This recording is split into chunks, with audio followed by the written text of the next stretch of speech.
Okay, folks, Babajaner here, back in the long dark. We're currently doing a challenge called,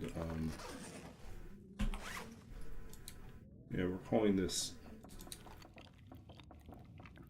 Uncertain Doom. This is another you-know-nothing run, which is basically a randomly generated difficulty code for custom game that we use my random generator for creating random runs to produce. Anyways, if you're interested in that, is this it? No, what is it under? Generator. Yeah, custom settings generator there.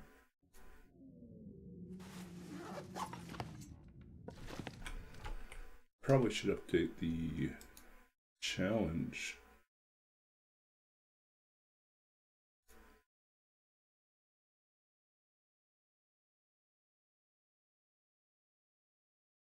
Okay, let's see here. CloudBot.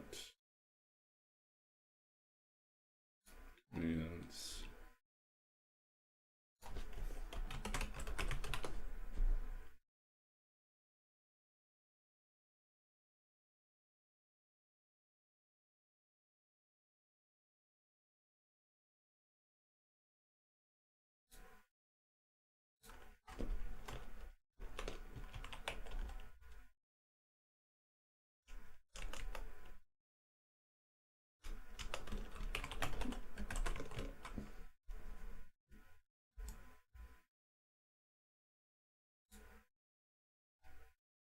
Okay, so we're going to create a new one.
Nope, that didn't work. I can copy into the notes. That's annoying. Okay, so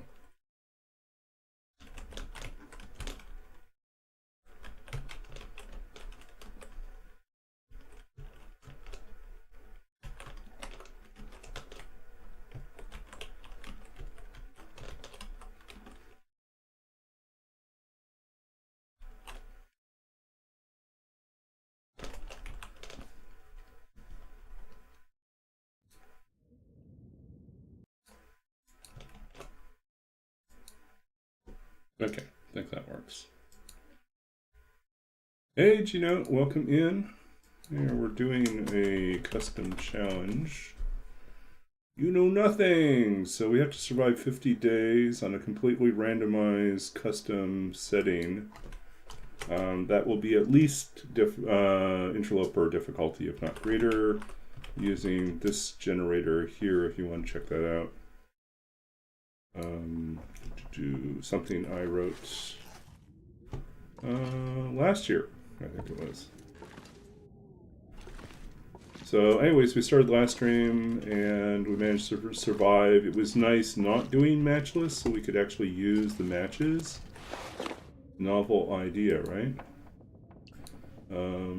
Let's see what we can do to make certain we are geared up and we fix all our clothes.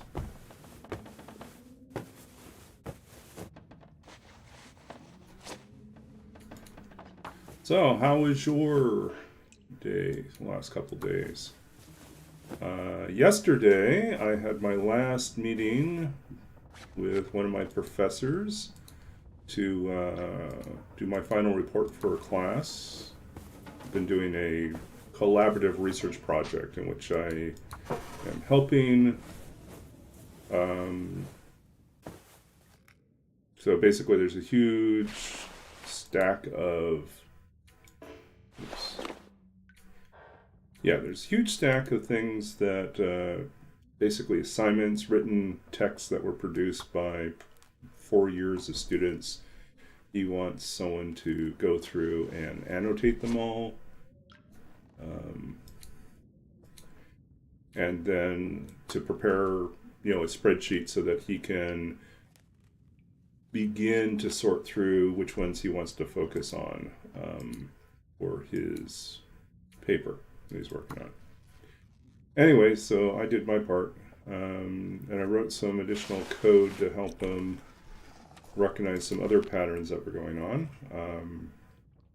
And I'll probably do a few more things like that, like even though the class is over, I'll keep working with him on a few other things. So, but yeah, it was nice to finally be able to say I have finished all the requirements, and he could turn in a grade for me, and then it now is just all waiting for a couple weeks for the paperwork to go through, and then they'll send me a notice saying that I have completed all the requirements for my program. So it was nice to say that I am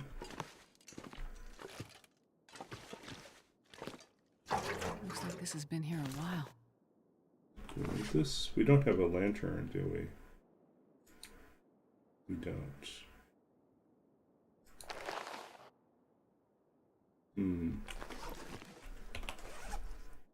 We'll take it with us. Okay, anything else you want here? Drop this. Oh, we got lots of fuel already. I don't think it's urgent that we take that.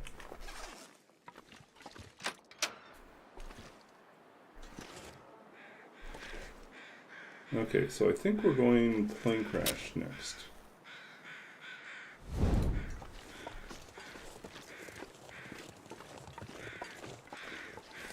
Right? Because we haven't gone to plane crash yet. I think we ended up in Thompson Crossing at the start. Mrs. Doe Eyes, yeah, thank you. No, it's good. I was telling one of my professors that this will mark the end of my 3rd terminal degree. It's like, how many terminal degrees does it take for me to be done? Because I did a MFA, which is a Master of Fine Arts in Creative Writing, which is considered a terminal degree, i.e. you can teach, in theory, you can teach as a professor with that degree. The reality is that the market's saturated, so a lot of times you end up needing a PhD or like 4 or 5 books before, you really have a chance of getting a full-time tenure-track position. And then I have a PhD in literature and creative writing, which allows me to teach in the English department if I want, or in creative writing. And now I have this master's in library and information science, which allows me to be a professional librarian. Which in Canada, in the university system, an academic librarian is considered faculty. So I could also, in theory, teach. So. But it's 3 degrees in a very bad stretch of years where no one really wants to hire. So, not necessarily. People want my skills and experience, but they don't have the ability to hire me full time. So I may be doing part-time and consulting work for a while.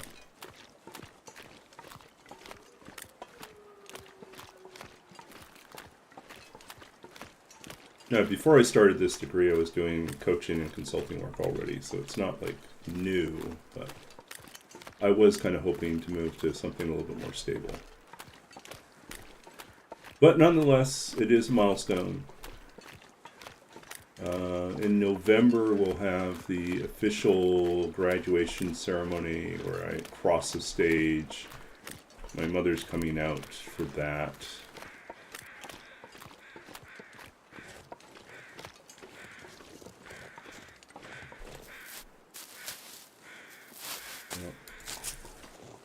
It's not just because end of November is a great time to escape from Saskatchewan, but she assures me it's not that. It's that she actually does want to see me graduate.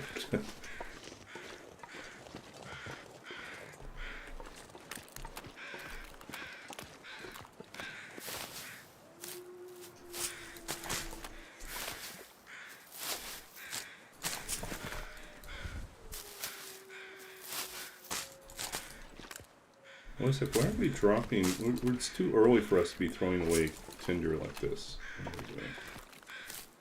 thinking I have a... Yeah, I mean, there's a couple things on the horizon. There's a position that's supposed to be advertised. I've heard about through the grapevine that there's a position that's opening up, a one-year position that's opening up this in September.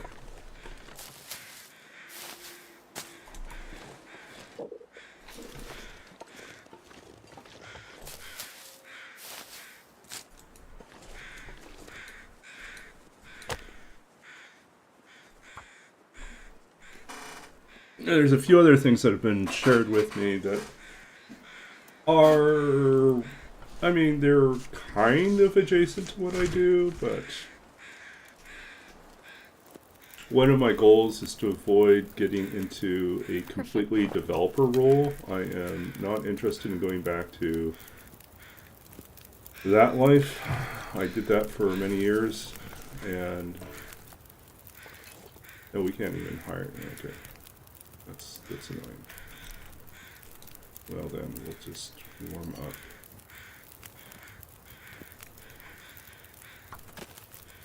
Some teas.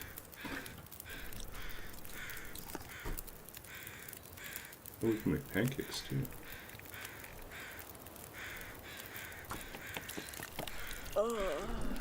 Yeah.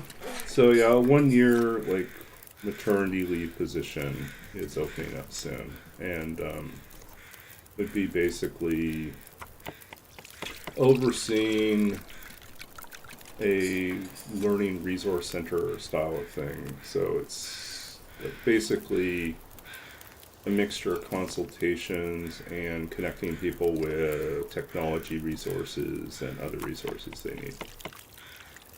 So, I mean, it's very doable. My one of my friends is actually working there already, but cannot apply for the position because he's still in the middle of finishing the degree, and so you need the degree to apply for the role. So he would stay on working for whoever gets hired into the role, and since he has the most knowledge about what needs to be done, would probably take the lead in those things. And so yeah, it's mostly consultation work. Oops.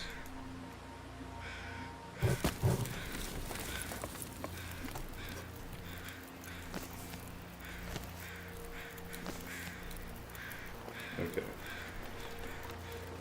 Don't get too gusty here. Yeah.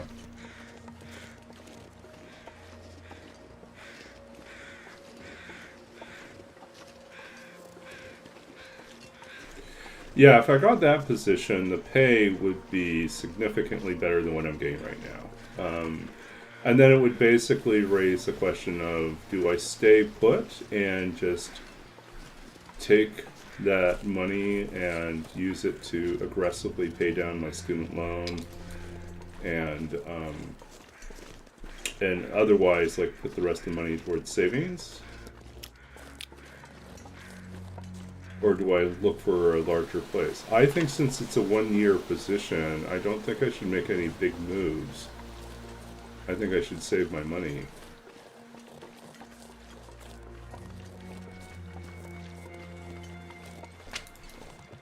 Anyways, that's my thinking on it. If I were to get that position, I'd probably stay put.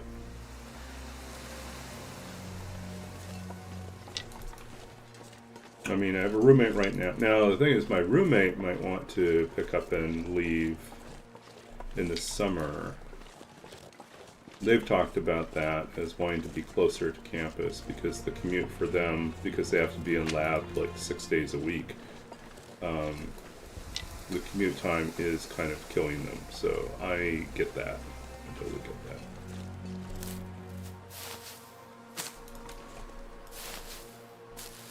Yeah.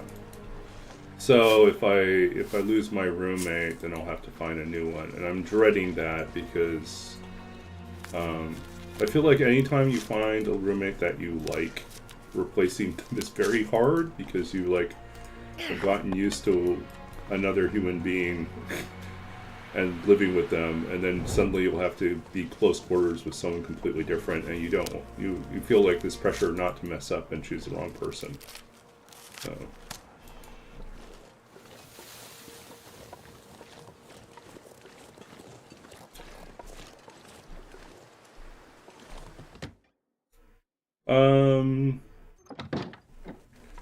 My initial pressure, my preference is to stay in Vancouver. Yeah. I haven't ruled out the possibility of going someplace else. But, I am not likely to take a position back in Saskatchewan, for instance.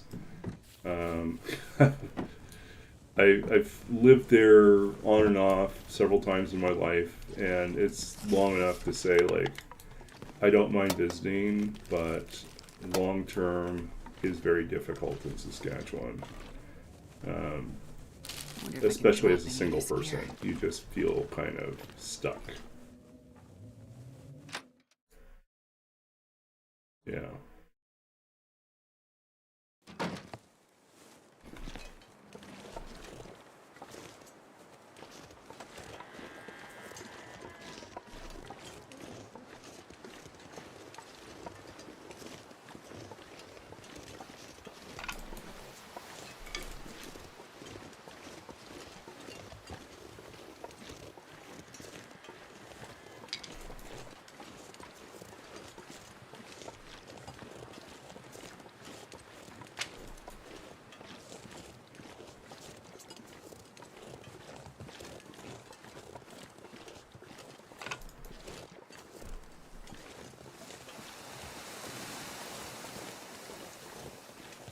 Yeah, choosing a roommate's difficult.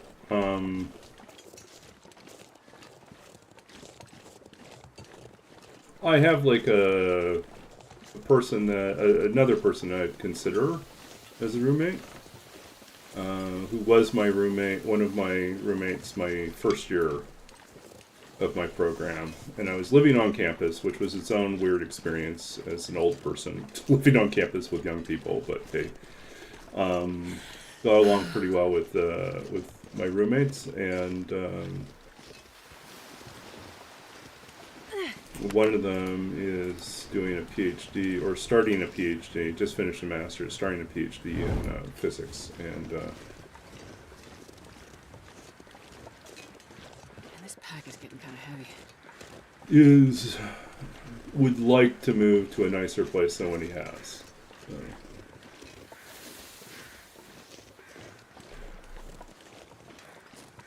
Yeah, I mean, I think a big city's better for singles, but I would say Vancouver is also hard for singles. It's a lot of big cities struggle as well. Just because there's population doesn't mean it's any easier to meet people. And then partly it's just me. I'm terrible at meeting people.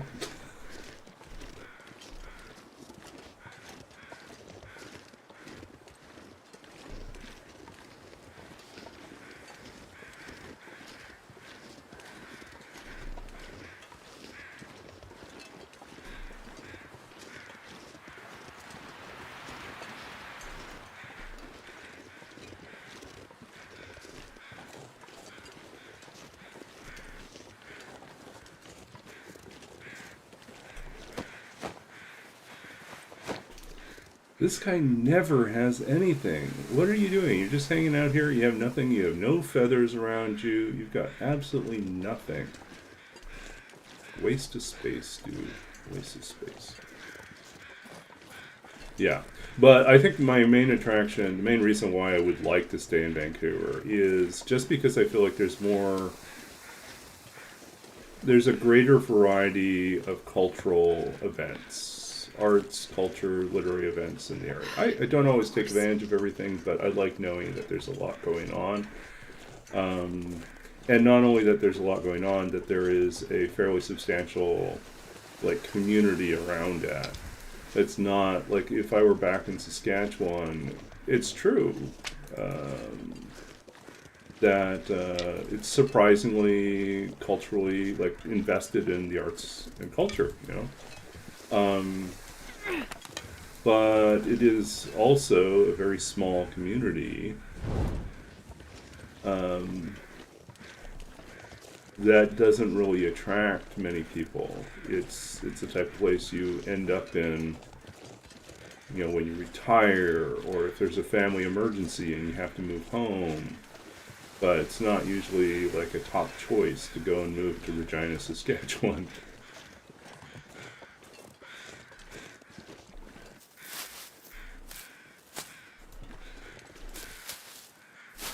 No, I think the other reason why I would like to stay in Vancouver is ease of travel. If I want to fly out to someplace else,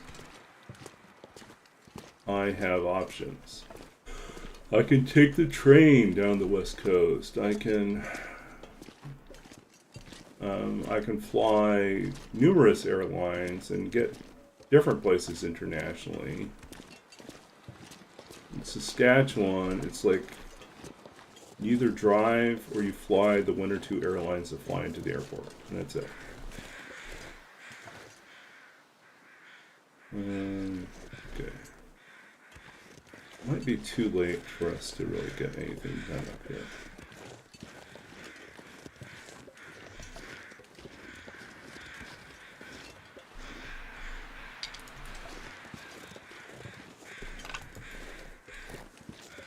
Try. I don't know if the bear is out. No hit there.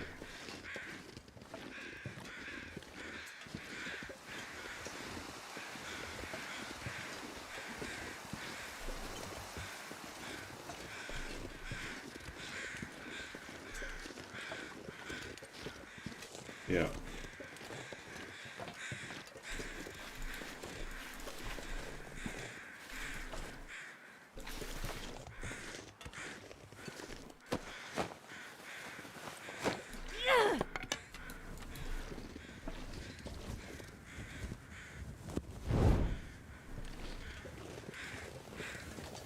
Tired.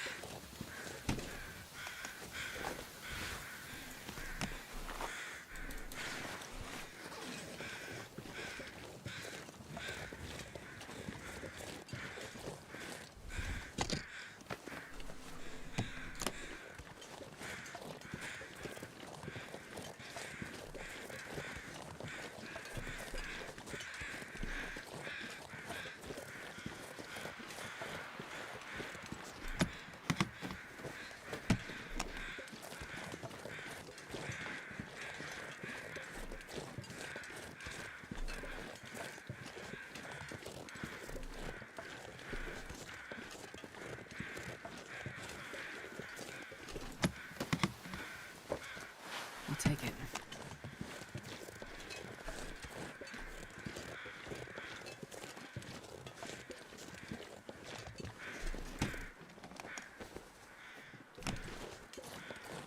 I think someone pointed out that on Interloper, there's never anything in any of the overhead bins.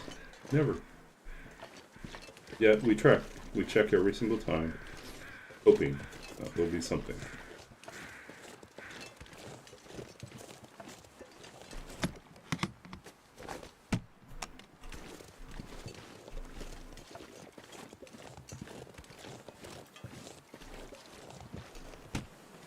Did Zach say something about that?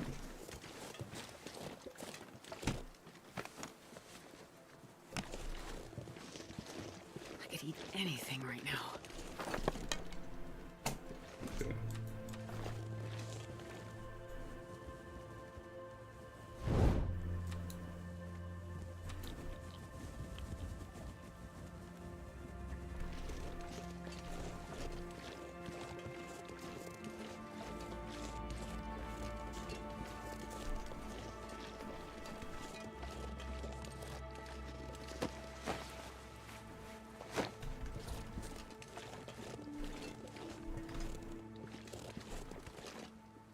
No. Don't do that. Throw a tantrum.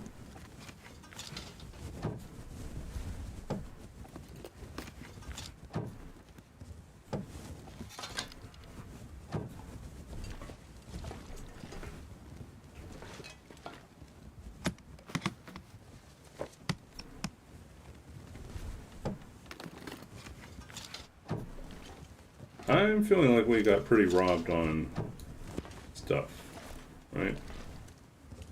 We did not find a second pair of undies.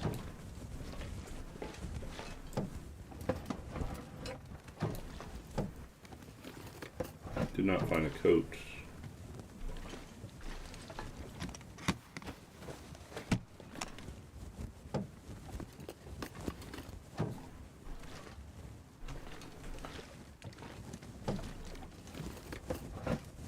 Okay, well, we'll see you in a bit. Thanks for the work.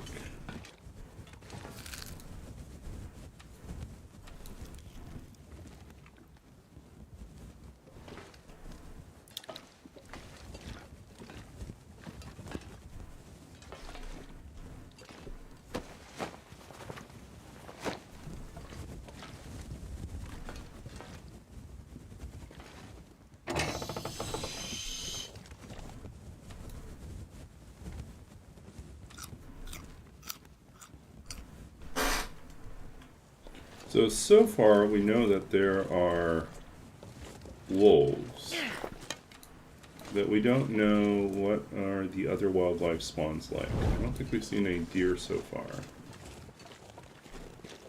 Don't know if we got bears.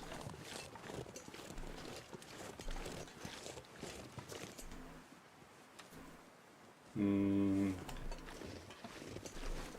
don't have a bedroll. We need to make it to the next place. The bunker.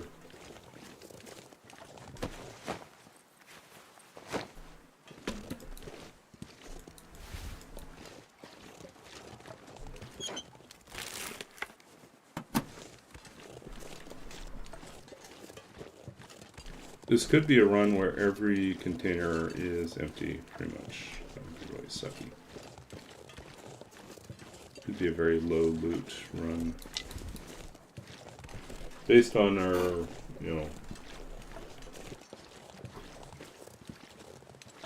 what we were able to get out of the plane crash, I don't have high hopes for loot. Okay, that's a problem.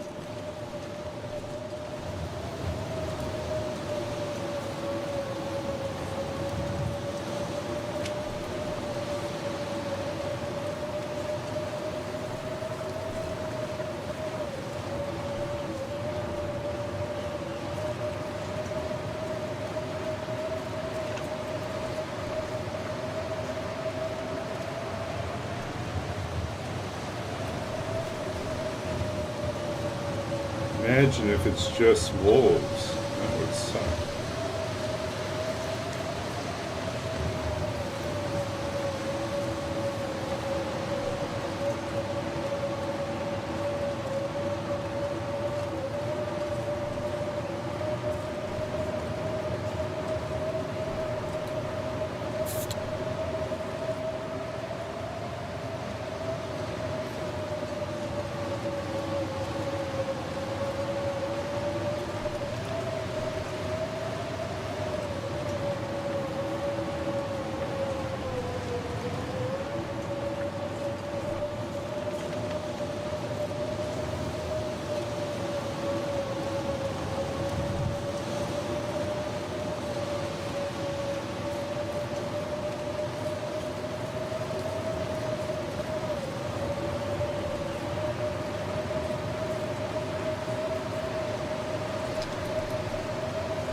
Okay, let's see what we got.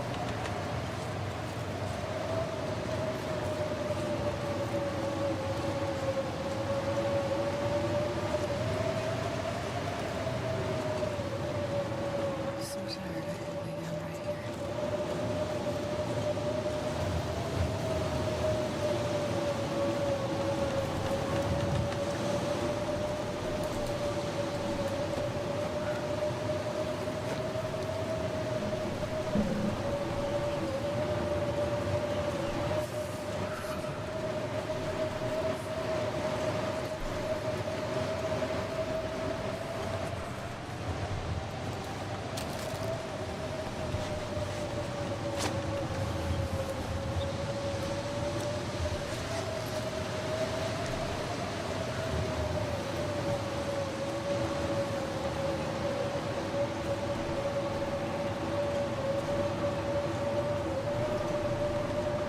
Starting to feel numb.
It's goddamn freezing.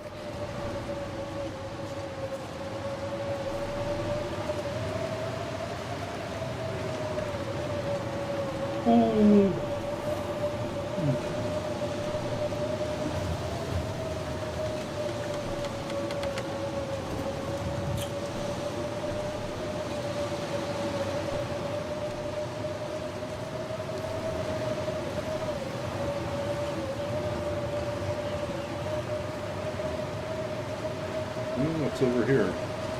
Backpack?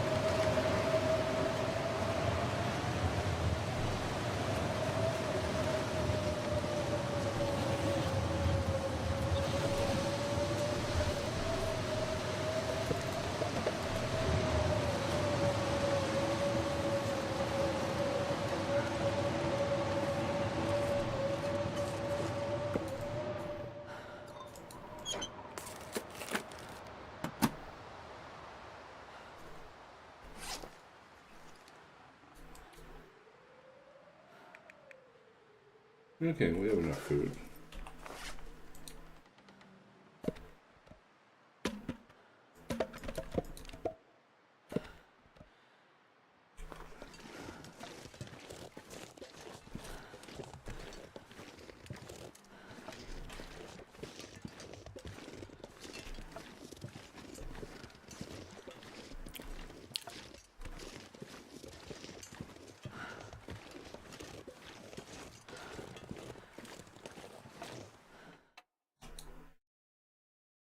I'm not sure I can carry much more.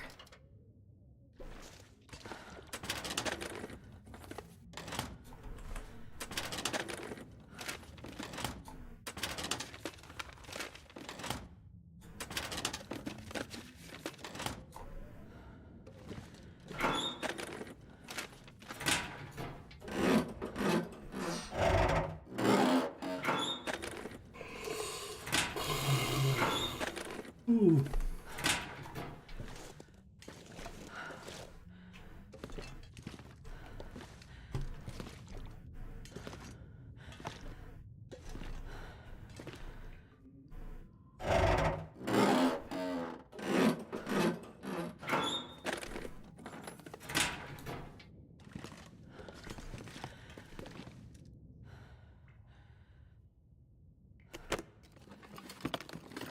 This'll come in handy.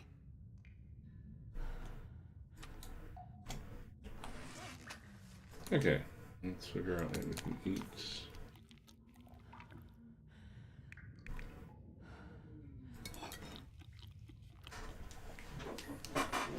What's the plan?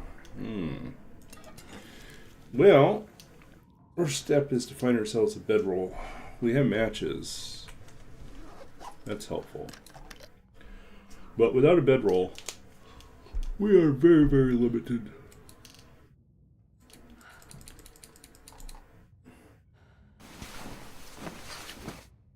So I think our next stop is going to be go to the Misty picnic area cave and see if we can find a bedroll there. At the very least, we'll come out with some coal.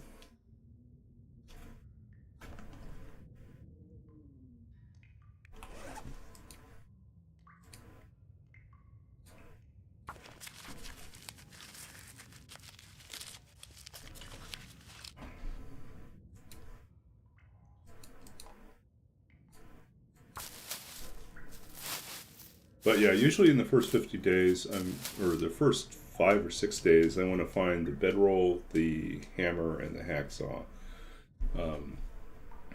Pry bar is extra. You know, it's nice if I can get the pry bar, but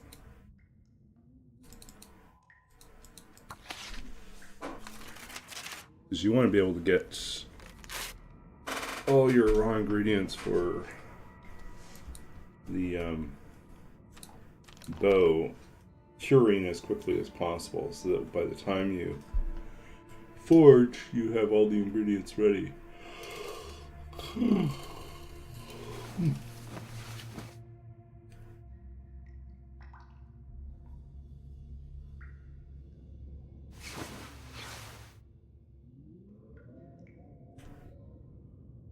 Really doesn't sound good.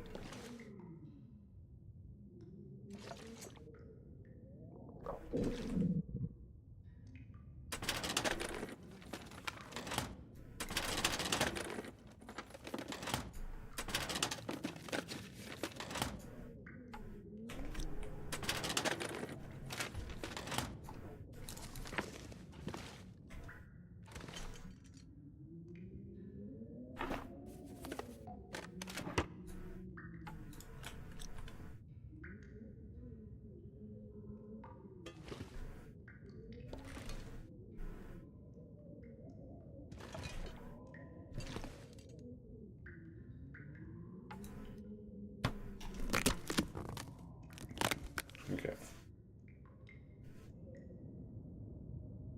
Oh, it's windy again.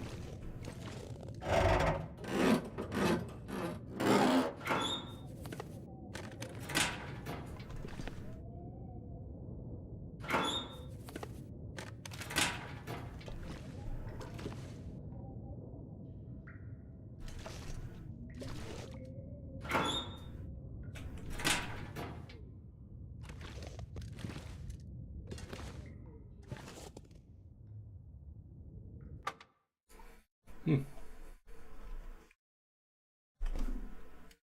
wonder if I can drop any of this gear. Messaged my roommate earlier. Wish them a happy birthday. They're back in Europe right now.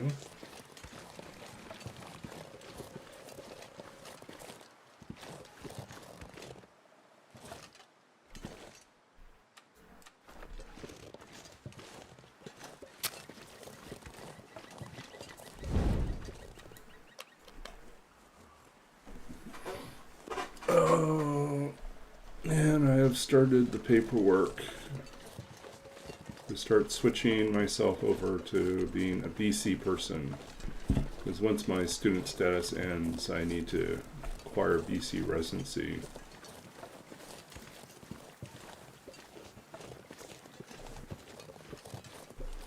Lots of wolves.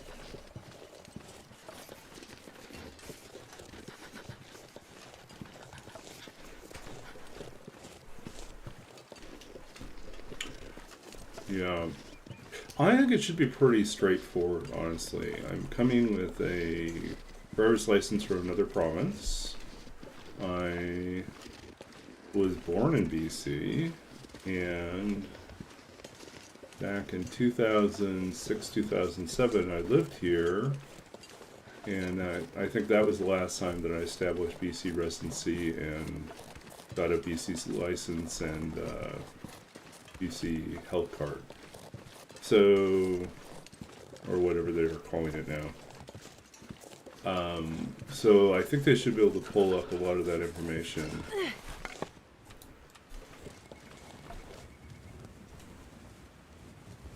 And it should make things faster. But I do have to go through the headache of getting my vehicle registered. And there's a couple things I have been neglecting that I need to do. Sure getting cold. You take the car in for an oil change. That one's the obvious one. But I also really need to fix 2 small chips in the front windshield. So I'm going to have to remember to do the thing with epoxy. If at home, we'll warm up soon.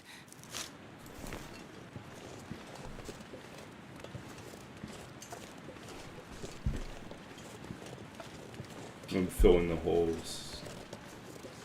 They're not significant, but I just don't want it to be something that gets flagged. And I have to take the car in for a vehicle inspection.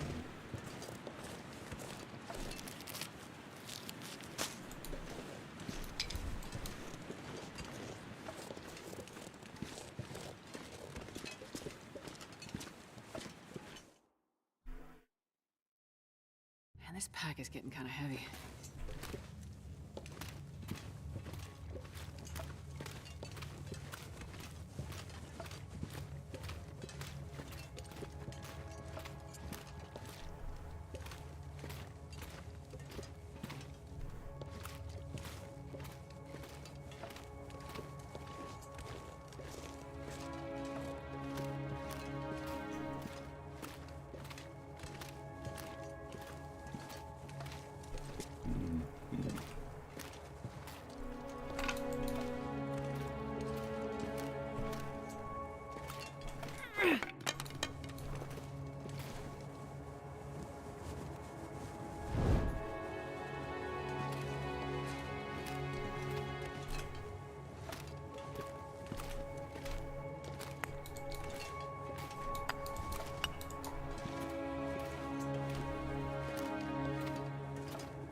Okay, let's see where we're going here.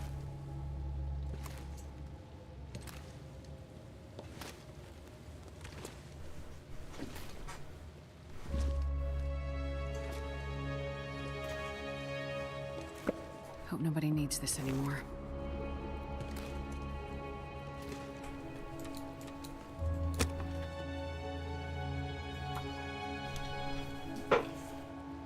Oh. Ugh. Come on, little fire. All I can think about is food.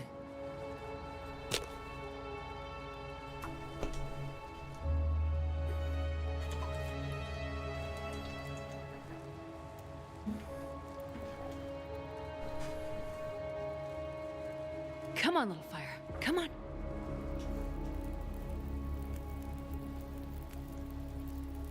Okay.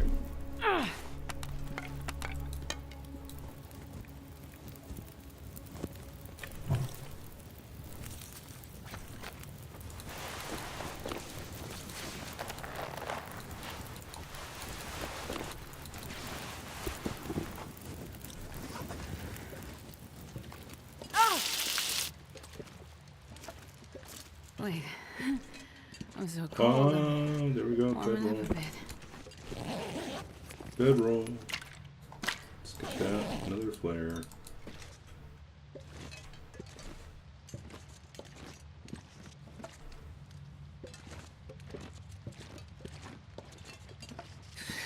It's too cold to think.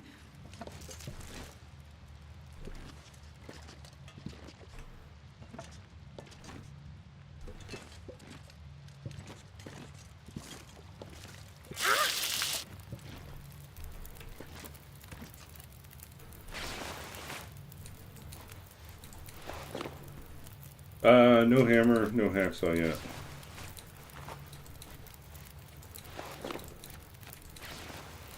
Oh, we forgot to take these off.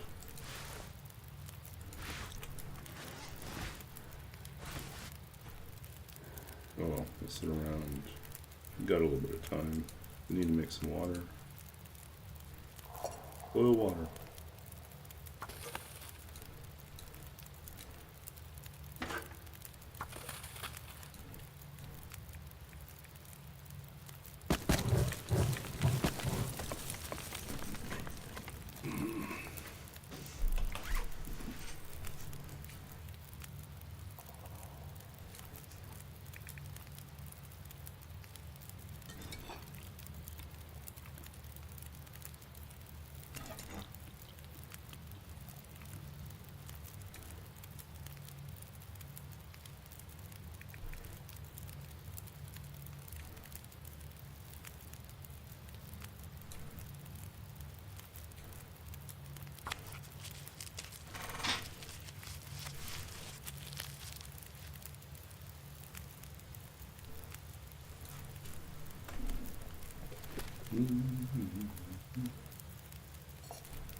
Okay, so we're on 11. This is kind of junky. Yeah, so next step, find a hammer and a hacksaw.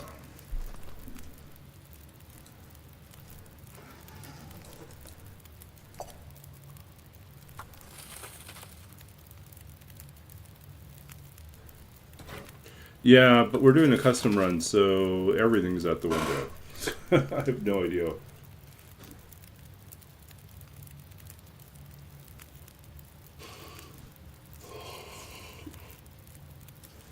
Yeah, if you're curious, and I'd prefer to not know, since that's the goal, is to figure it out as we go.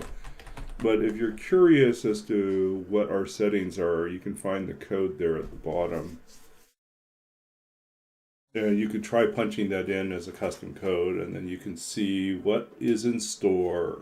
So, like, I think we must have very high wolves. We see wolves everywhere. And we don't see much of anything else. I'm not certain about the existence of other wildlife. I have not seen a deer. I think I've seen rabbits. We'll find out, as we go along.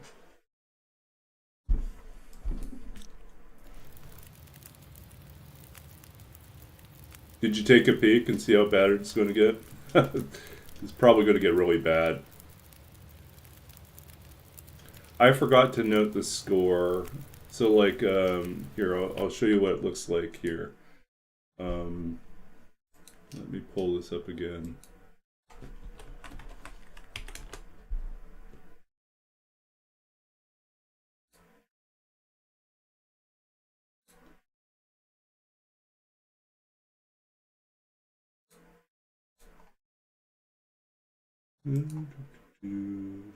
Generator. Okay, so the generator looks like this, and Yeah, but what we do is like several months ago, I went through and I generated a bunch of these, punched in all the settings into the TLD custom run, and then export out the codes and put the codes in a separate array for each of the different difficulty settings. Then I set this up so that I could randomly choose different levels of difficulty. So interloper, right? You know, we're getting a bunch of these will all be a minimum of the interloper settings, and then randomly go up, you know, in terms of difficulty from there. There's a couple other things where it might change a little bit, but there's certain things that don't change just because you just need them to be at that setting for interloper. But there are other things that just get much, much worse. Usually we're going to be impacted by weather, and we'll be impacted by scarcity of animals. And we'll be impacted by, you know, things like auroras. We'll be impacted by whether or not there's like a minimal chance, but it can happen, that we get eternal night. So there's no day whatsoever. It's just you have to play entirely in the dark. But yeah, so there's a whole bunch of things like that. It is possible that we get zero, like we get no wolves, no timber wolves. Like we could end up with almost a dead world where like there's no animals whatsoever. And you just keep wandering around thinking, oh, I'm going to get a chance to hunt something. You never do. You know?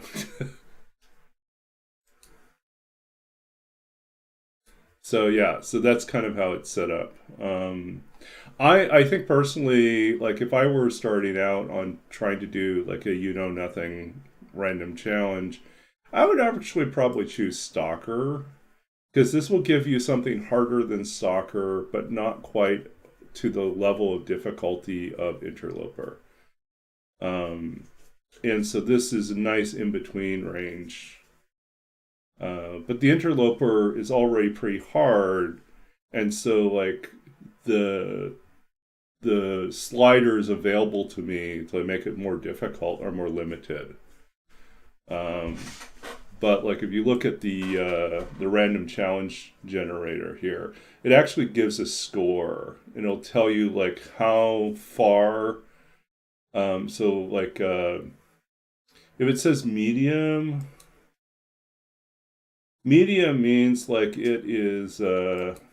Let's see. You'll see it's sometimes medium, sometimes high, and standard. Standard means that it's really close to the default setting for this setting. So if I was like playing Stalker, this would be almost exactly the Stalker settings, like within a few points. But if the points add up, and there's like sort of a calculation I do to weight these and give it a score.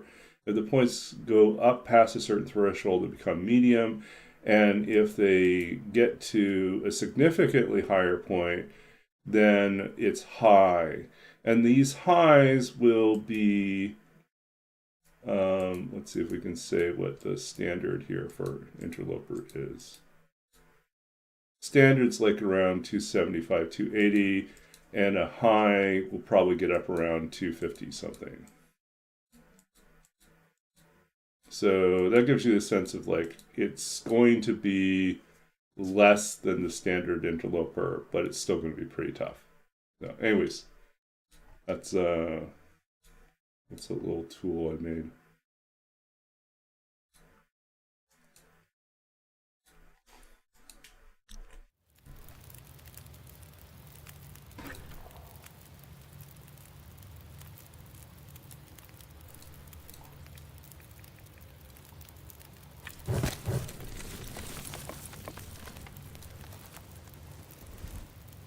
So you just looked at settings. What do you think? Am I in for a really hard game?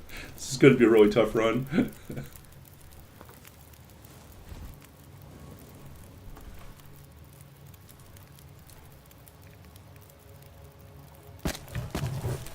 I'm pretty certain we will wait until the run ends before we check out the code and see what the actual settings are. But as we go along, we start making guesses as to where things are.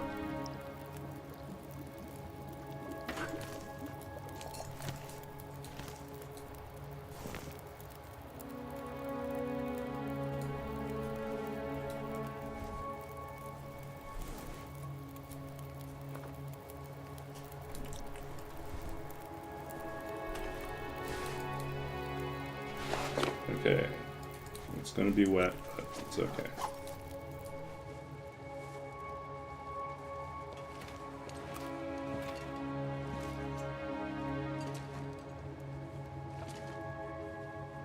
But yeah, if you ever want to give it a try, yeah, the generator's available for anyone.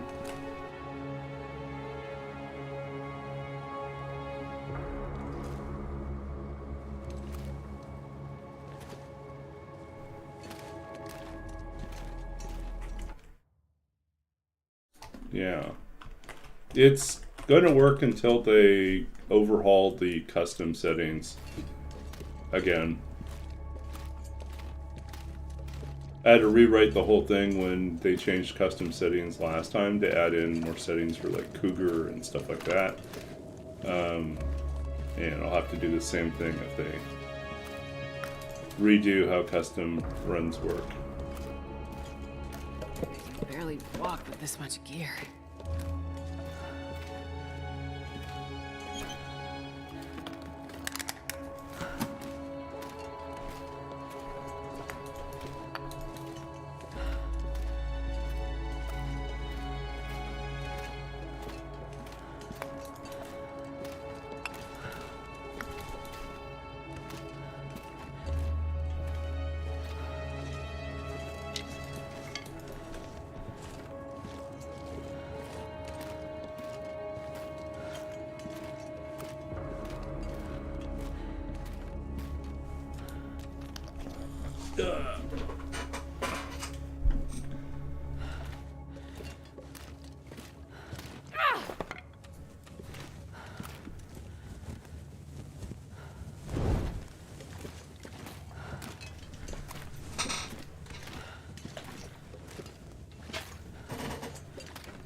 So based on what you saw for the settings, do you think I'll make it 50 days?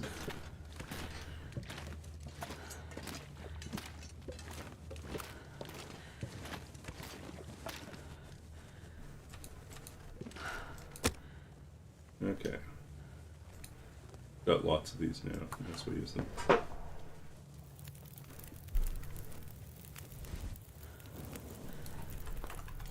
Yeah, because you know and I don't know. I'm in the dark on this one.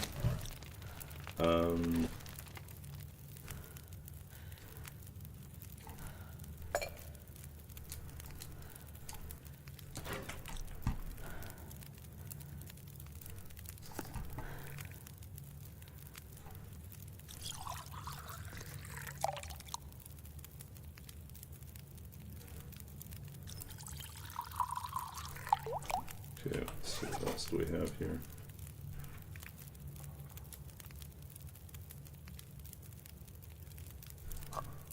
Get rid of this one.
Okay.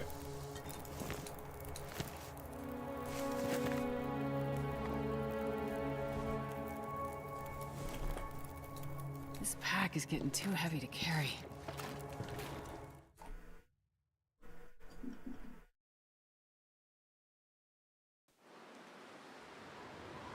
Wow.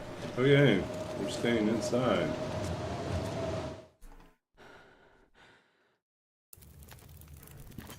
Maybe we're getting blizzards constantly. Maybe that's what we're gonna get.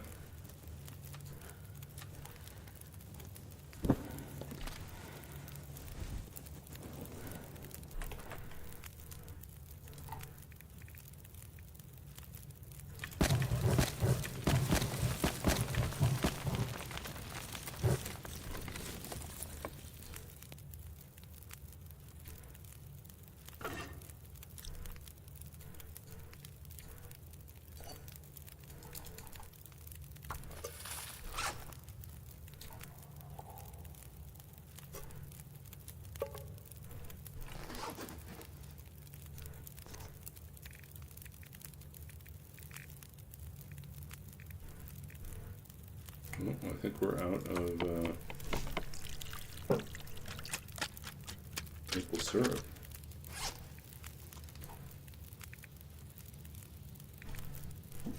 Yep.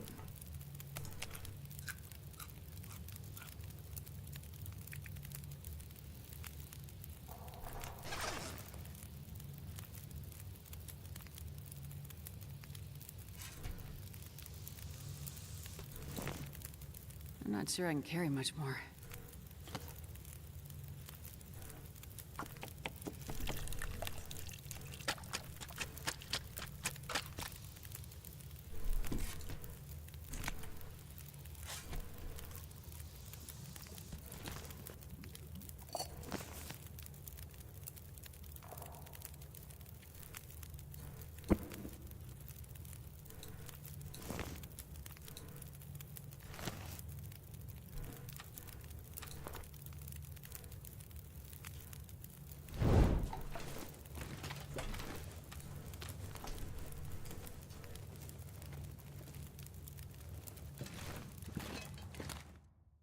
Okay. How bad is it?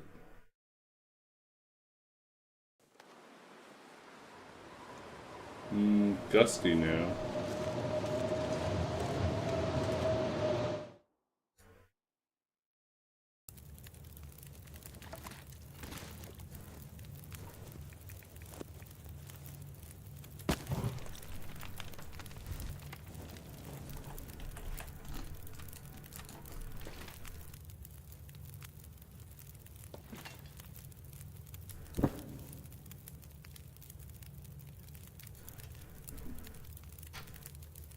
I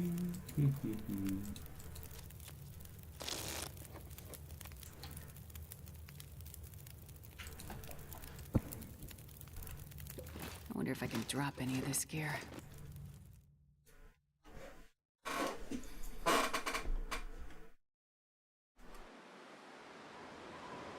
God, look at the wind. Crazy. Look at those clouds fly by.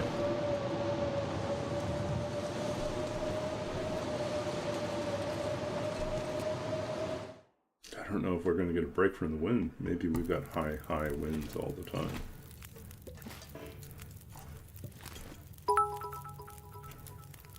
Hey, thanks for the bits and the cheer.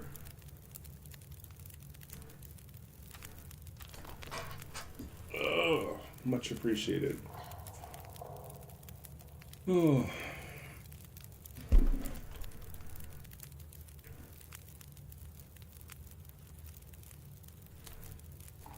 We do weights.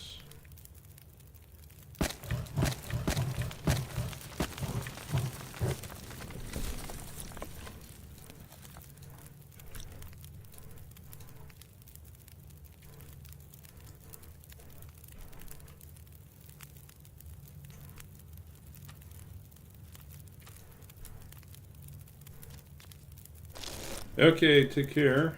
Get some sleep. I actually will probably have to go to bed early tonight too. I'll probably stream for another half an hour or so, but I have to be up at 5:45 tomorrow morning. So I'm hosting a monthly online meeting for Man, this international pack is getting writers, and the best time that we could come up with to serve those in Europe and in parts of Asia is 7 a.m. my time. So it's just, yeah. So I suffer so that everyone else can have a chance to connect. Yeah. So anyways, we'll push on for a little bit longer.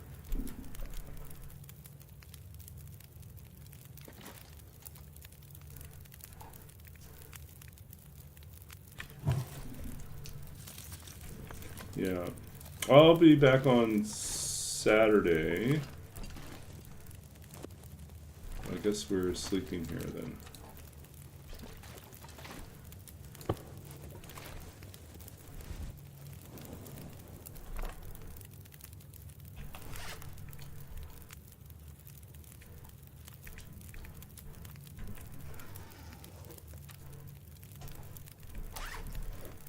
Okay, take care.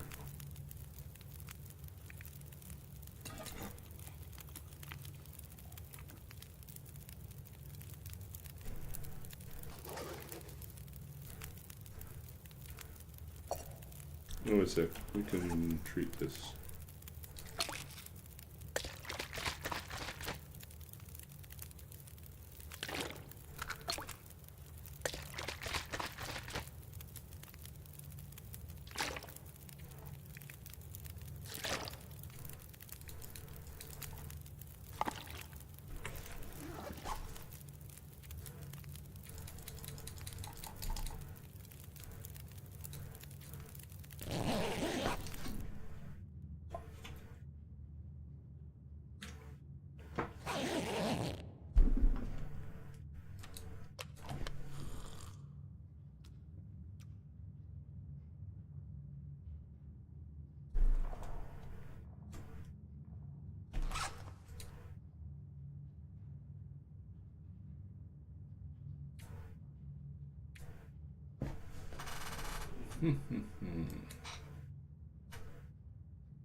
You know there's Maltese Falcon around here somewhere? Yeah.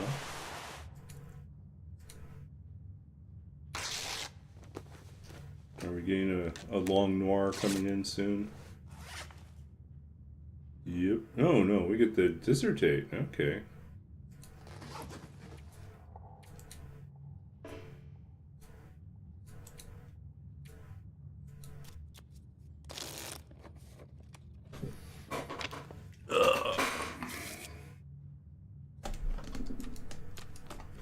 Okay, it's been a while since we did that. Let's do that. Okay, now we have to go.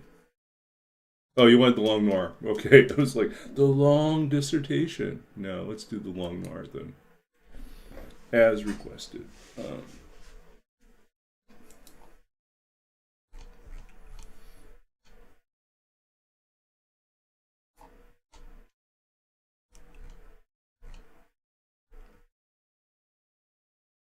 Okay, let's see. Where did we leave off here? We're in chapter 2, I think. One second here. Chapter 2.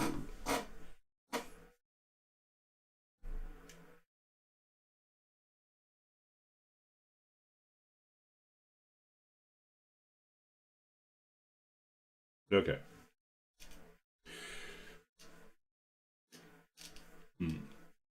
In an all-night drugstore on the corner of Bush and Taylor Streets, Spade used a telephone. Precious, he said into it a little while after he had been given a number. Miles has been shot. Yes, he's dead. Now, don't get excited. Yes, You'll have to break it to the Eva. No, I'm damned if I will. You've got to do it. That's a good girl. Keep her away from the office. Tell her I'll see her sometime. Yes, but don't tie me up to anything. That's the stuff. You're an angel. Bye. Spade's tinny alarm clock said 3:40 when he turned on the light in the suspended bowl again. He dropped his hat and overcoat on the bed, went into his kitchen, returning to the bedroom with a wine glass and a tall bottle of Bacardi. He poured a drink and drank it standing. He put the bottle and glass on the table, sat on the side of the bed facing them, and rolled a cigarette. He had drunk his third glass of Bacardi and was lighting his fifth cigarette when the street door bell rang. The hands of the alarm clock registered 4:30. Spade sighed, rose from the bed, went to the telephone box beside his bathroom door.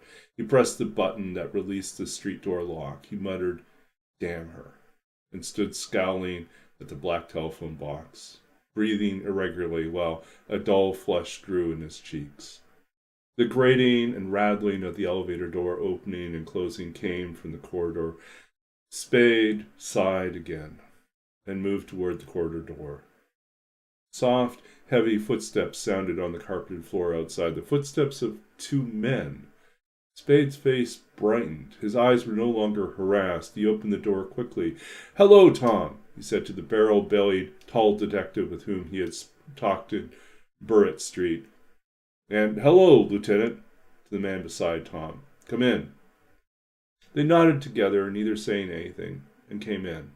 Spade shut the door and ushered them into his bedroom. Tom sat on an end of the sofa by the windows. The lieutenant sat on a chair beside the table.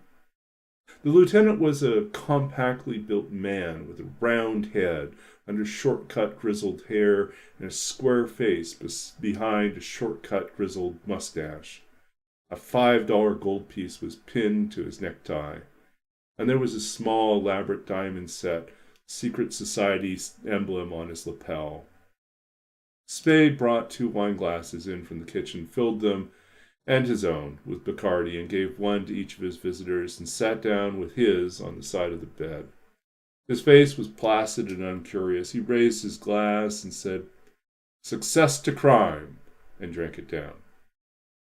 Tom emptied the glass, set it on the floor beside his feet, and wiped his mouth with a muddy forefinger. He stared at the foot of the bed as if trying to remember something which it vaguely reminded him. The lieutenant looked at his glass for a dozen seconds, took a very small sip of its contents, and put the glass on the table at his elbow. He examined the room with hard, deliberate eyes and looked at Tom. Tom moved uncomfortably on the sofa, not looking up, asked, "Did you break the news to Miles's wife, Sam?" Spade said, "Uh-huh." "How'd she take it?" Spade shook his head. "I don't know anything about women." Tom said softly, "The hell you don't." Lieutenant put his hands on his knees and leaned forward. His greenish eyes were fixed on Spade in a peculiarly rigid stare, as if their focus were a matter of mechanics to be changed only by pulling a lever or pressing a button. "What kind of gun do you carry?" he asked. "None. I don't like them much. Of course, there are some in the office." "I'd like to see one of them," the lieutenant said. "You don't happen to have one here?" "No." "You sure of that?" "Look around," Spade smiled, waved his empty glass a little. "Turn the dump upside down if you want. I won't squawk if you got a search warrant." Tom protested. "Oh, hell, Sam." Spade set his glass on the table and stood up, facing the lieutenant. "What do you want, Dundee?" he said in a voice hard and cold as his eyes. Lieutenant Dundee's eyes had moved to maintain their focus on Spade's. Only his eyes had moved. Tom shifted his weight on the sofa again, blew a deep breath out through his nose, and growled plaintively, We're not wanting to make any trouble, Sam." Spade, ignoring Tom, said to Dundee, "Well, what do you want? Talk turkey. Who in hell do you think you are, coming in here trying to rope me?" "All right," Dundee said in his chest. "Sit down and listen. I'll sit or stand as I damn please, said Spade, not moving. Be reasonable, Tom begged. What's the use of us having a row? If you want to know why we didn't talk turkey, it's because when I asked you who this Thursby was, as good as you told me, it was none of my business. You can't treat us that way, Sam. It ain't right, and won't get you anywheres. We got work to do. Lieutenant Dundee jumped up and, close to Spade, thrust his square face up to the taller man's. I've warned you your foot was going to slip one of these days, he said.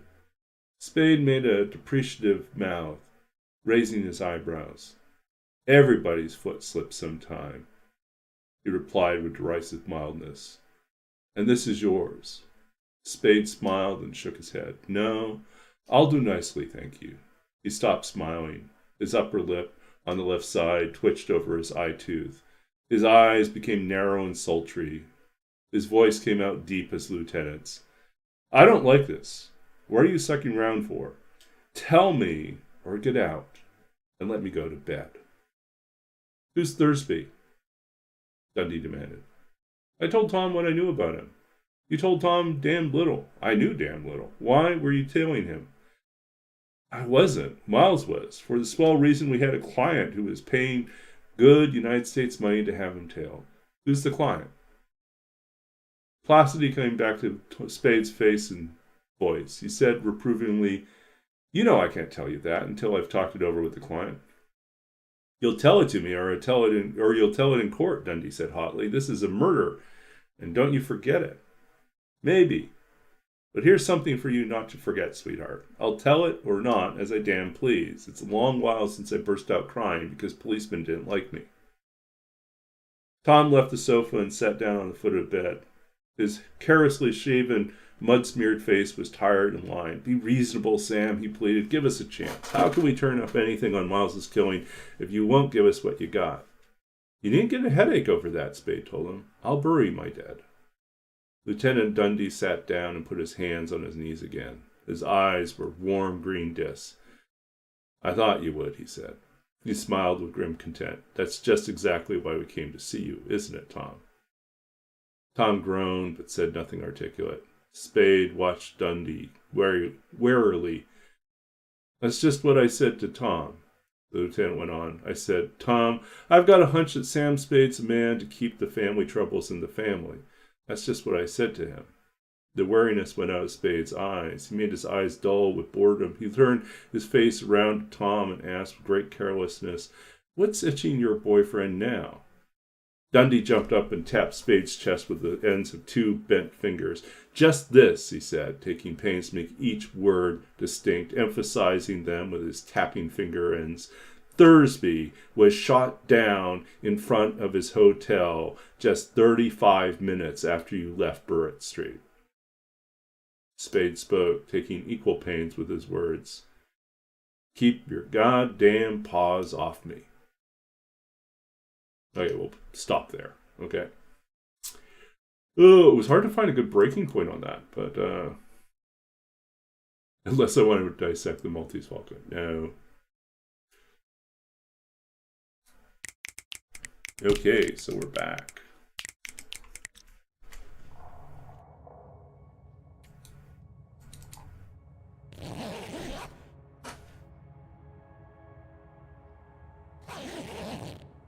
So the person that they had been hired to investigate and the person that Sam Spade had put on the task of tailing him both ended up dead.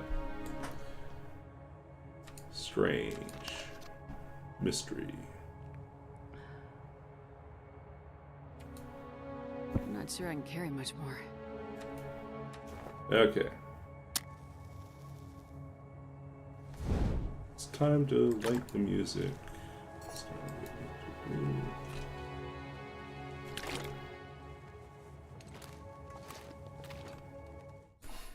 Okay.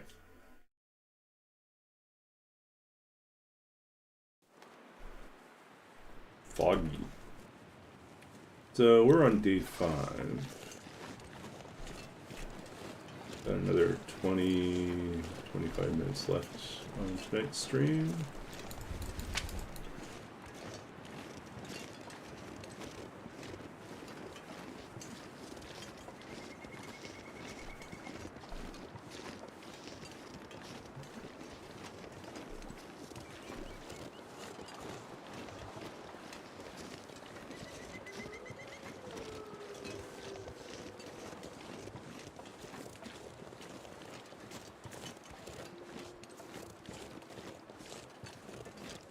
So we do have bedroll, we don't have hacksaw.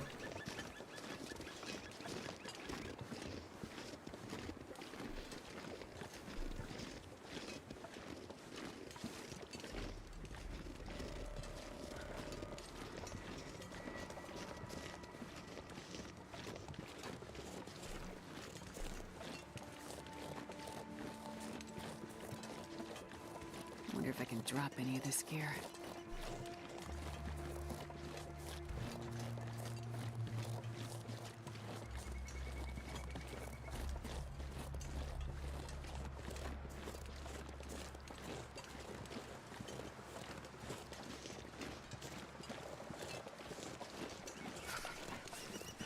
Okay, I think the smart move here is to go back, wait for the fog to break, then push on.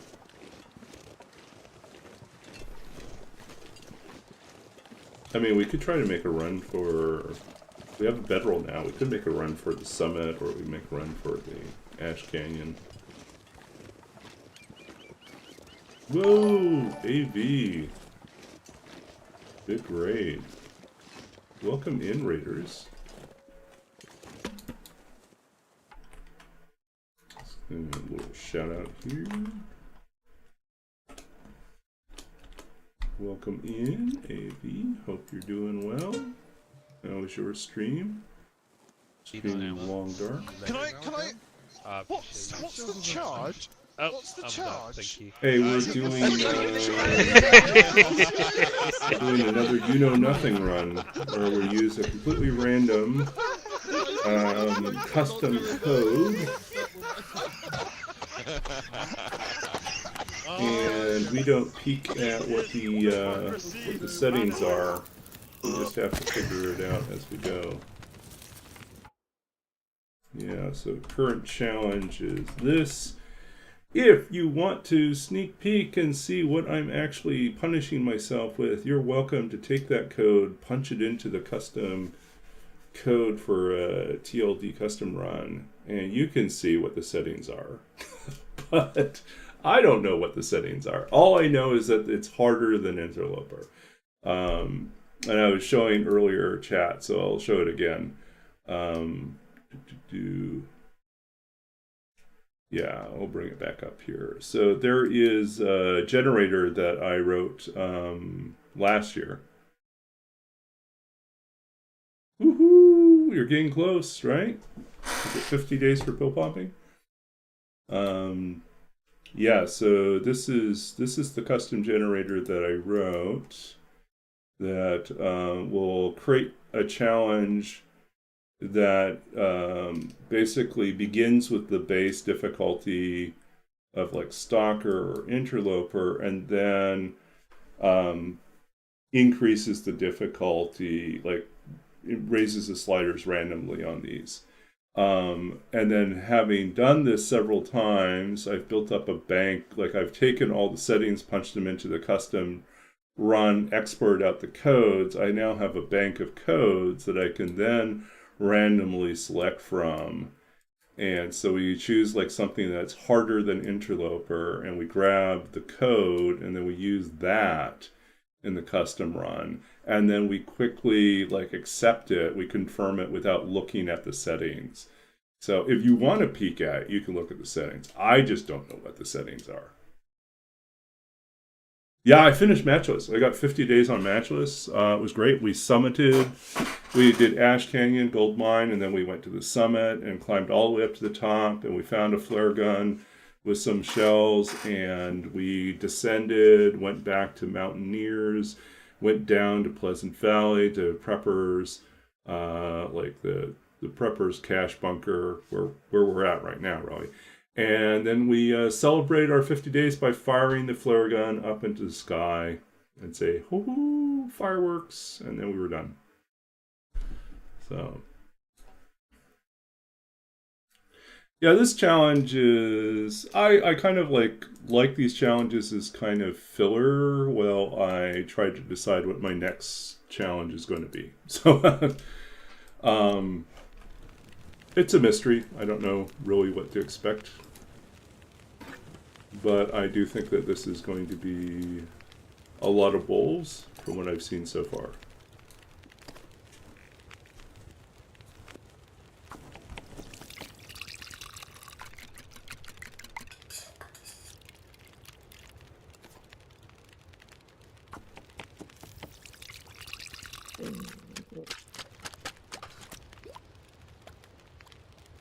Okay, a little bit more visibility, the fog is gone.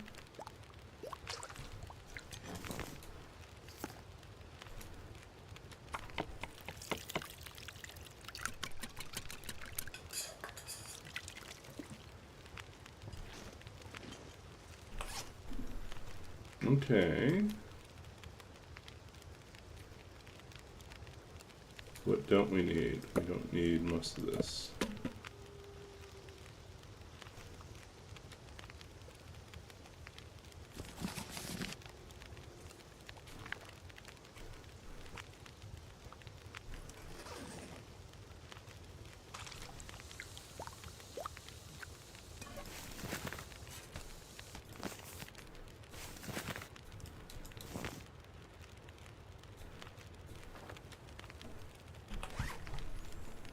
Okay, what are we going to ditch here?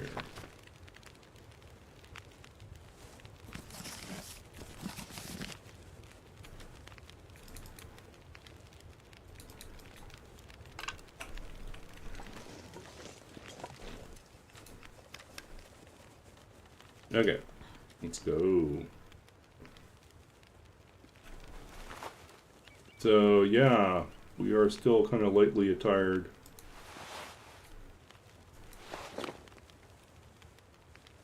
But, I think we'll take a peek up here and see if... I think if we can find a hacksaw at Mountaineers, then it might be worth doing a run to the summit. We've got lots of coffee. We don't have a hammer yet, so we're not that burdened. Not that I take a hammer all the way up here.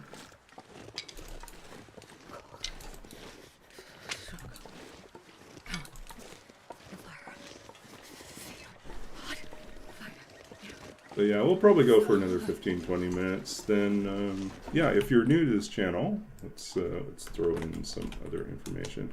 I'm Babbage-nator. I am a TLD streamer and have been streaming now for, I think, almost 3 years. Wow, that's hard to believe.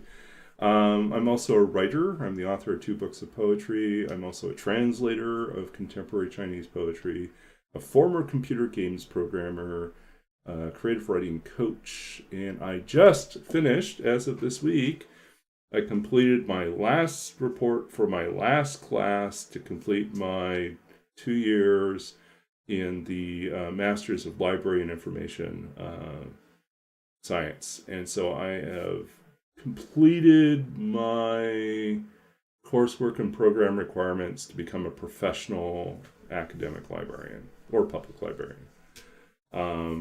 So yeah, so I just finished that.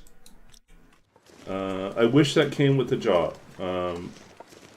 So I am continuing in a role that I have right now at the university that is related, but not exactly the same. It's a much more technical role where I am basically a research analyst, developer type person. I write Python code and support I can't feel my hands. Digital research methods and faculty and graduate researchers doing digital research. So usually if they're in the humanities, they have some amount of knowledge, a little bit to some amount of knowledge about using some of these tools, and sometimes they reach a point where they just need someone with a lot more knowledge, a lot more programming skill. And so I fill a gap right now.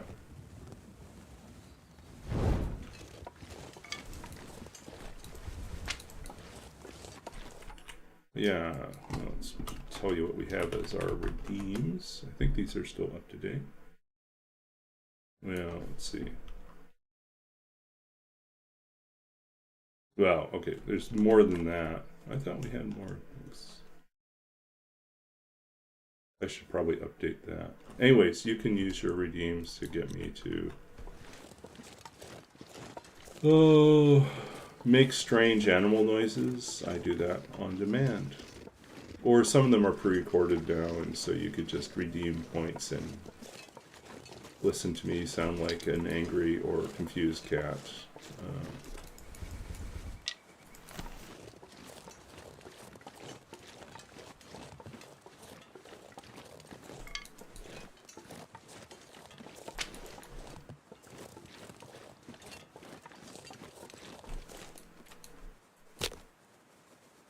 Okay.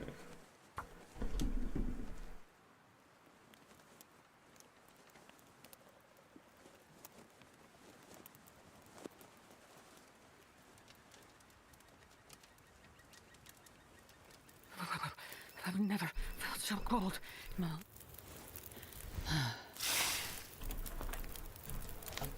-8.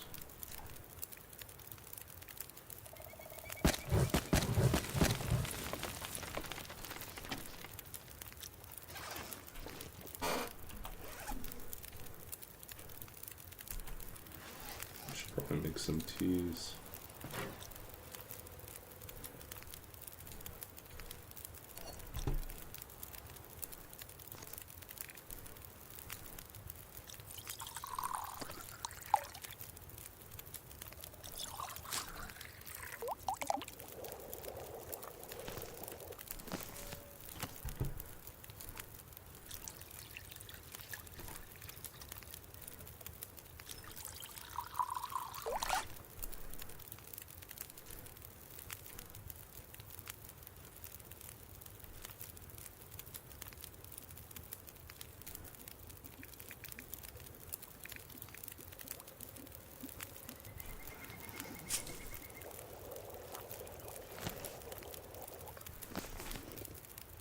Okay, let us...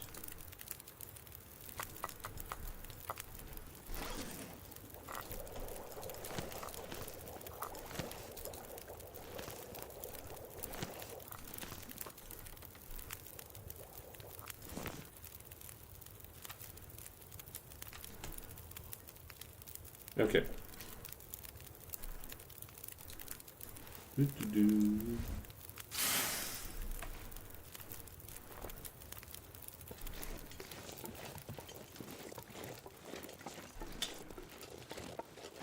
Yeah, so we are doing this random challenge, but the previous challenge we did was matchless. So we did an interloper run in which we were not allowed to use matches.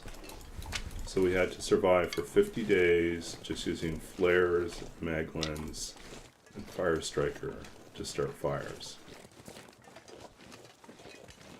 So it took me 11 tries, but eventually we got it. 50 days.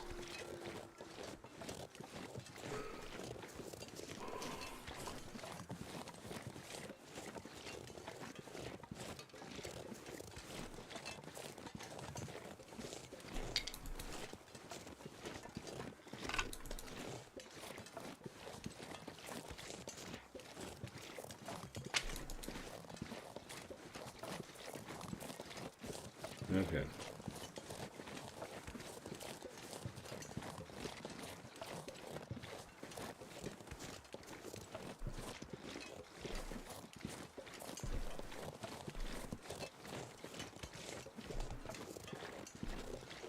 So we do other stuff on this stream, because I'm a writer. I am sometimes asked to read poetry, either my own or other people's poetry. And you can also get me to read, if you really are a glutton for punishment, you can get me to read from my dissertation. I did a PhD in literature and creative writing and wrote a dissertation on 19th century artificial intelligence, thinking machines, mechanized minds, and the Victorian detective, and really like looking at how did the machine become a person in the Victorian imagination. So, I write about Charles Babbage, I write about Sherlock Holmes, I write about Frankenstein, and a whole bunch of other really obscure, lesser known science fiction and science writing from the period. And then sometimes, like tonight, people will also ask me to read from, I have a redeem called The Long Noir, where I'm reading a few passages or page to a page and a half from The Maltese Falcon, which is in public domain, so I can do that.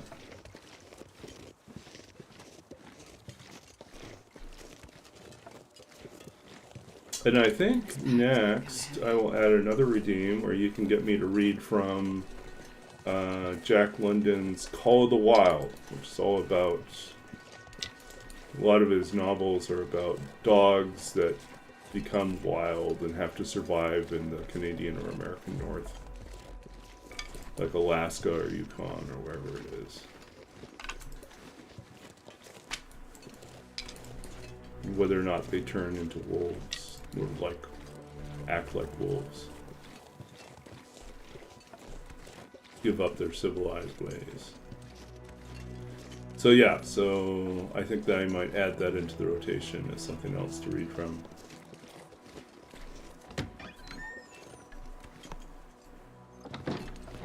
Okay. See if we can find a hacksaw. No, that's not useful.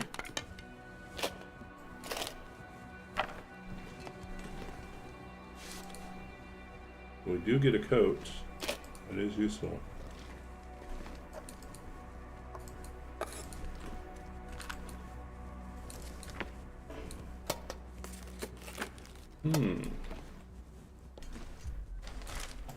Some loot is more plentiful than I'm expecting. So, like, stuff that's out in the open. This stuff will come in handy. Is like the... Look at this. This is surprisingly high. Like, we're getting a lot of stuff that's loose. But we're not getting anything in containers.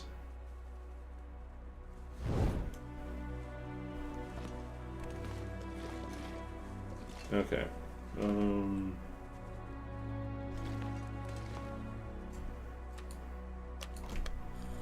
Which makes me worried that when we get to the summit, which we might not go to since we don't have a hacksaw here. Yeah, we don't have a hacksaw. May not be worth the trip. We don't have a hacksaw. Especially given the fact that there could be absolutely nothing if containers are all empty. Oh, there's our hacksaw. Perfect. Now we're kind of beholden to go and do the hacksaw thing. Climb every mountain.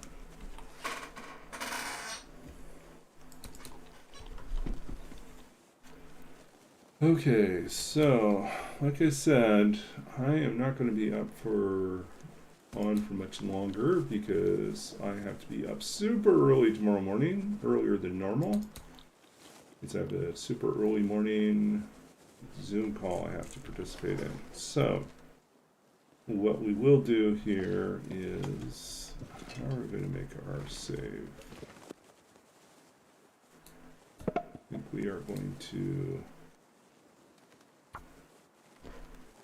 start a fire, nap for half an hour, or nap for an hour, and then call it a save. And then we'll read a poem or two, and then we'll find someone to go raid. Too many sticks.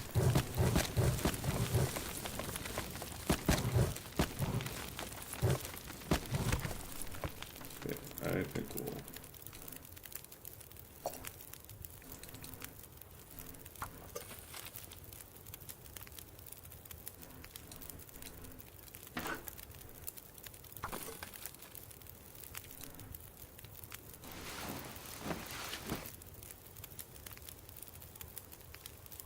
Okay.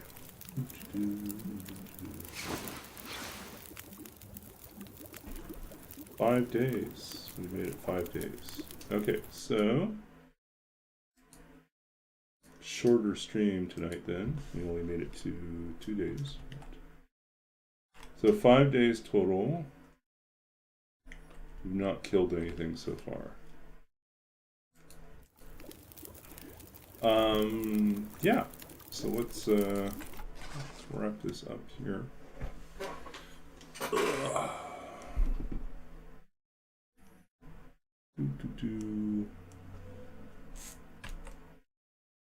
Okay, let's read something. So we'll see if we get a good suggestion from our random poem chooser, which says we should do Kundiman. Maybe we'll do that another time. Hermit. There we go. So this is not very TLD, much more urban, but this is a poem from my first book of poetry, The Lost Country of Sight, winner of the Philip Levine Prize in 2007, published in 2008 by Inhinga Press. And let's read Hermit, and then maybe we'll read something else. It's more TLD focused. Okay, Hermit. How the world is full of silence, you say to yourself, closing the door behind you as you slip back into your cell, like a ghost or a letter returned unopened, its words unweighed, unknown, a cloud before rain, before storm, a bottled wish in a sea of gray with nowhere to go. You stand next to the gas stove, listening to the steady click-click of sparks in the empty space, trying to set the invisible aflame. And when it catches fire at last, you watch it rush outward as if mad, driven by a hunger for air, for something to say to the dark and metallic world. So this poem was written thinking about my time when I was working as a computer games programmer and living in Los Angeles. I was actually living in Glendale, which is just outside of its own city within sort of the larger LA borders. And I would work like these really long hours, and then I'd come back to this empty apartment, and I'd be absolutely drained every day. And my life felt, towards the end of my time there, it really felt hard to keep going because it just felt so empty, right? Like I was living for the sake of work, and that was not a great life. I was working 50, 60, 70, and occasionally 94-hour work weeks. And it was really bad.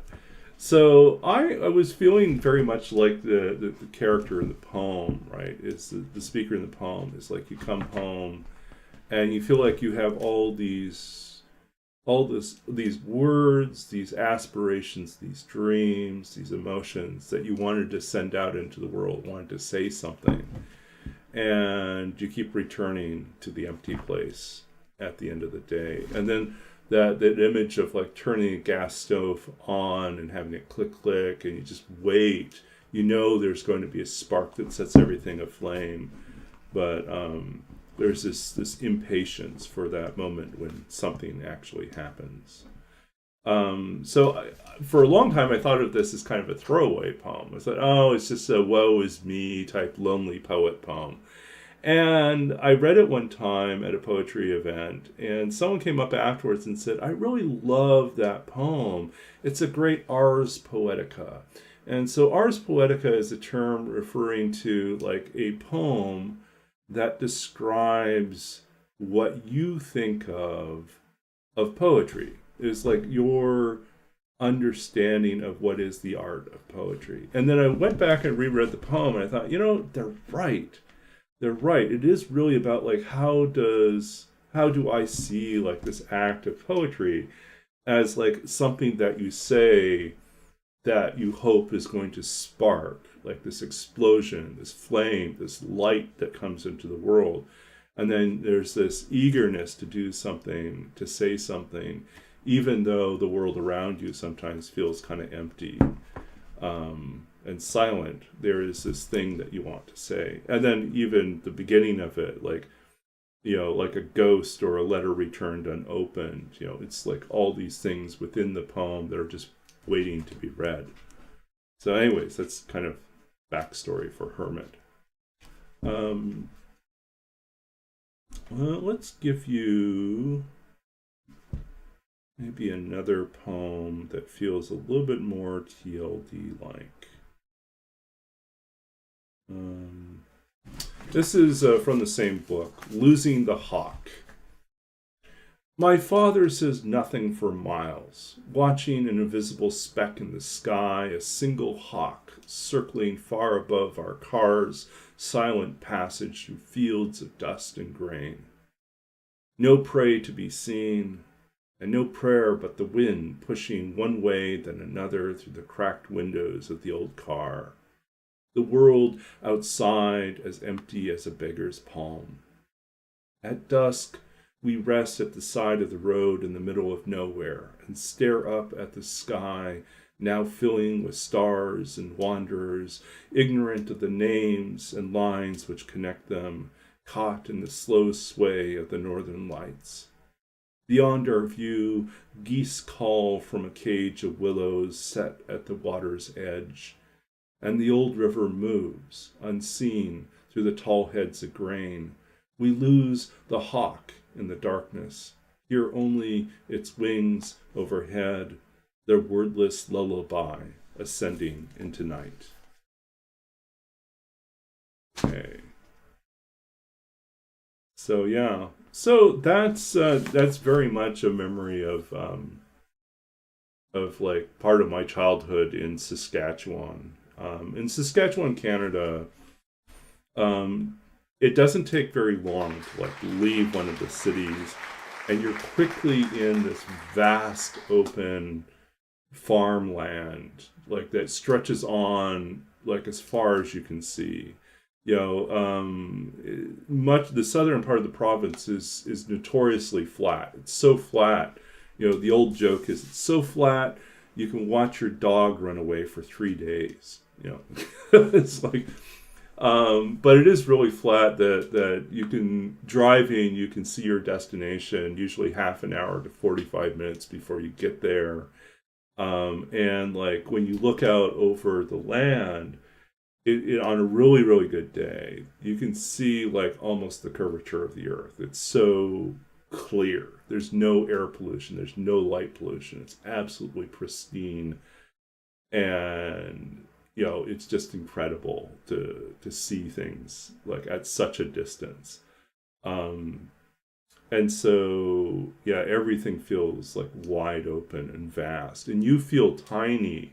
And thinking about like those moments when you are out there under the night sky, and again, no light pollution, no air pollution, you see like not thousands, but you feel like millions of stars. It's so full of light, and it's just so incredible. And then other times, you'll see the northern lights and you'll get all these colors in the northern lights. So it's very much like what we see in the long dark is some of that too. So I think of like these quiet moments of unexpected beauty in these really isolated places, as being very much akin to the experience of playing TLD. So, anyways, 2 bones for tonight. There you go. Let's figure out find someone to raid. Thanks for sticking around. If you like these streams, like what I'm doing, feel free to come back. Feel free to follow if you want. I'm going to try to do some more stuff, some more variety soon, now that I'm done with my coursework. And once September comes around, my schedule gets even more, I think, stabilized. I have like a fixed number of hours I can work at my main job, and then I'm doing some consulting work. And so I'm going to try to make more time, possibly to do some daytime streams occasionally. Let's see, who we want to visit? Let's do Nemesis Darling, who usually comes and visits us.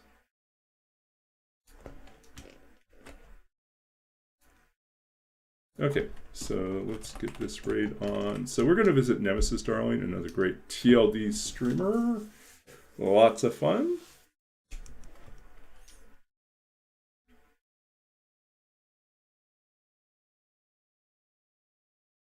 Okay, thanks again. You are welcome to check out more poetry here on my author site. Otherwise, we will see you on the other side of the raid.